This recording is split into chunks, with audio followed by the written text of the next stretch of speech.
अस्सलामुअलैकुम दोस्तों, आज हम इंस्टॉल करने लगे हैं Dell power edge R core 10 में विंडोज सर्वर 2012 R2। तो सबसे पहले हमने एक बूटेबल यूएसबी बना लिया विंडो सर्वर 2012 के लिए।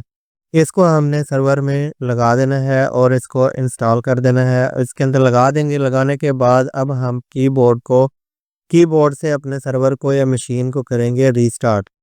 तो इसके लिए कंट्रोल आल्ट डिलीट दबा दिया मैंने, तो ये सिस्टम में मेरा रीस्टार्ट हो गया है, सर्वर रीस्टार्ट होना शुरू हो गया है।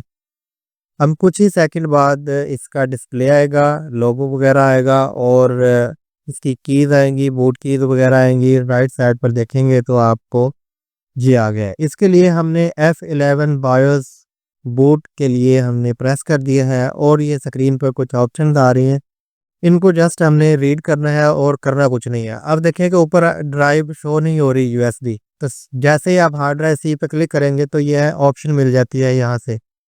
तो ये फ्रंट यूएसबी को हमने सेलेक्ट कर लेना है यहाँ से। ये मैं आपको अप डाउन करके भी दिखा रहा हूँ ताकि आपको नज़र आ जाए। लाइट में तो वैसे नज़र नहीं आ रहा है टेक्स्ट सारा। तो ये रीडेबल ऐसे हो गया। तो इसके ऊपर हमने इंटर दबा दिया है। इंटर दबाने के बाद जैसे आम विंडो लोड होती है वैसे ही विंडो सर्वर की लोडिंग फाइल होना स्टार्ट हो गई है और ये विंडो सर्वर 2012 R2 की ऑप्शन आ गई है। इसमें मैंने सेलेक्ट करना लेना है माई लैंग्वेज इज इंग्लिश। इसको सिलेक्ट करके हमने इंटर दबा देना है। इंटर दबाने के बाद इस ऑप्शन को भी हम कोई चेंज वगैरह नहीं करेंगे, नेक्स्ट कर देंगे और उसके बाद इंस्टॉल नाउ की ऑप्शन आ जाती है। इंस्टॉल नाउ पर क्लिक कर देंगे या इंटर दबा देंगे। तो इंस्टॉल नो वाली ऑप्शन हमने दबा दी है। अब आपके पास ऑप्शन आती है सेटअप इन स्टार्टिंग। तो सेटअप इन स्टार्टिंग थोड़ा सा टाइम लेगा। तो उसके बाद ये इसके वर्जन आ जाते हैं कि कौन सा वर्जन यानी कि कौन सा ऑपरेटिंग सिस्टम आपने इंस्टॉल करना है। तो हमने इसमें इंस्टॉल करना है कोर इंस्टॉलेशन विद GUI। तो सर्वर विद GUI ये नीचे डिस्क्रिप्शन में भी इसकी आ रही है और जैसे जैसे आप सेलेक्ट करते हैं तो उसकी डिस्क्रिप्शन नीचे आ जाएगी। यहाँ ये देखें विंडो सर्वर 2012 आर्ट को हमने सेलेक्ट कर लिया और इंटर हमने दबा देना है। सॉरी, हम नेक्स्ट पे क्लिक कर देंगे। जैसे हम इसके ऊपर क्लिक करेंगे मतलब इंटर दबाएंगे तो अगली वाली ऑप्शन आ जाएगी। अब ये इसको आपने टिक लगा लेना है। मैं स्पेस बार का बटन यूज कर रहा हूँ और तो इससे टिक लग गया है और नेक्स्ट पे क्लिक कर देना है। उसके बाद custom install Windows only advance वाली ऑप्शन हमने सेलेक्ट कर लेनी है। मैं इसकी जो टोटल जो स्पेस है उसी को कंज्यूम कर रहा हूँ और उसके लिए कोई नई पार्टीशन नहीं बना रहा, एक ही ड्राइव में बना रहा हूँ और उसको हमने नेक्स्ट कर देना है। नेक्स्ट करने के बाद अब ये कुछ फाइलें कॉपी इनकी कॉपिंग विंडो फाइल होती हैं, 0 से लेके 100 तक चलती हैं। मैं इसको थोड़ा सा फास्ट फॉरवर्ड कर देता हूँ। उसके बाद नीचे सेकंड वाली ऑप्शन है getting file ready for installations. ये भी 0 से लेके 100 तक चलती हैं, इसको भी मैं फॉरवर्ड कर दूंगा। ये देखें जी, अब हमारी इंस्टॉलिंग फीचर्स पर वाली ऑप्शन आ गई है। उसके बाद आएगी इंस्टॉलिंग अपडेट्स और उसके बाद है फिनिशिंग अप। बहुत ही आसान मेथड है।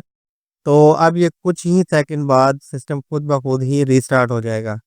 बहुत आसान मेथड है। आप जैसे विंडो इंस्टॉल करते हैं वैसे ही इसमें विंडो सर्वर इंस्टॉल हो जाएगा। बस फ़र्क ये है कि आपको एक बार अच्छा, अब इसमें यह है कि आपने यूएसबी जो है वो अनप्लग कर लेनी है जैसे ही सिस्टम रीस्टार्ट हो। तो अब इसमें फ़र्क ये होता है कि सिर्फ़ और सिर्फ़ इनके जो इसमें टेक्निकल काम वो ये है कि आपने बूट इसको कैसे करवाना है। यूएसबी से बूट करवाने के लिए ऑप्शंस आपको कैसे मिलेंगी, इसमें समझने वाली ज़्यादातर ये चीज़ थी। क्योंकि आमतौर पर हम परेशान हो जाते हैं कि यूएसबी ड्राइव शो ही नहीं हो रही। तो जैसे ही हम देखें स्टार्ट में आपने देखा था कि हार्ड ड्राइव सी के ऊपर जैसे ही हमने टैप किया है तो उसके बाद नीचे इसमें ऑप्शन आ गई थी कि यूएसबी की। तो उसको हमने सेलेक्ट कर लिया। भाई इतना सा काम है। उसके बाद इसमें ये ऑप्शंस आ जाएंगी। ये तो विंडोज़ में भी ऐसे ही आती हैं और विंडोज़ सर्वर में भी ऑप्शन ऐसे ही आते हैं। तो चलिए अब हमारी विंडो जो है वो तकरीबन रेडी हो गई है और गेटिंग रेडी हो गई है। सिस्टम ने दोबारा स्टार्टअप लिया है, सिस्टम दोबारा रीस्टार्ट हो गया है। अब हम देखते हैं कि अब हम कितना टाइम लगता है, क्या चीज़ ऑप्शन आती है। प्रोडक्ट की हमारे पास अभी फ़िलहाल नहीं है, इसको हम स्किप कर देते हैं। स्किप की ऑप्शन हमें मिल रही है, तो इसके ऊपर हम क्लिक कर देते हैं। अब हमने अपना बाय डिफ़ॉल्ट जो यूज़र नेम आएगा वो एडमिनिस्ट्रेटर ही है और पासवर्ड हमने कोई भी रख लेना है और फिनिश के ऊपर क्लिक कर देंगे। अब हमारी जो इंस्टॉलेशन है वो फाइनलाइजिंग हो रही है। इसमें भी थोड़ा टाइम सिस्टम लेता है, घबराना नहीं है आपने। तो सिस्टम आपका ये फाइनलाइजिंग करके ये वेलकम स्क्रीन आ जाएगी यहाँ। तो यहाँ से आपने कंट्रोल ऑल्ट डिलीट दबाना है साइन इन होने के लिए। जैसे ही आप दबाएंगे तो पासवर्ड लिखने की आपके पास ऑप्शन आ जाएगी। यहाँ आपने पासवर्ड लिख देना है जो अभी हमने टाइप किया है, जो अभी हमने रखा है।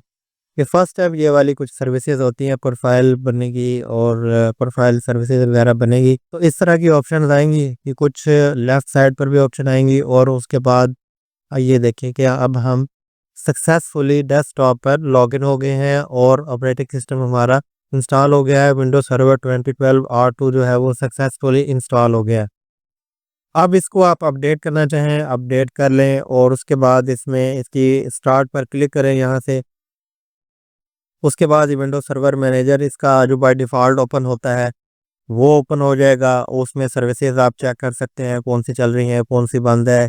और सिस्टम जब ये सर्वर एक बार स्टार्ट होता है तो तमाम सर्विसेज जो है वो वन बाय वन एक सीक्वेंस से स्टार्ट होती है। तो यह ये इसमें ऑप्शंस हैं आपके पास, लोकल सर्विसेज हैं, ऑल सर्विसेज की ऑप्शन मिल जाती है।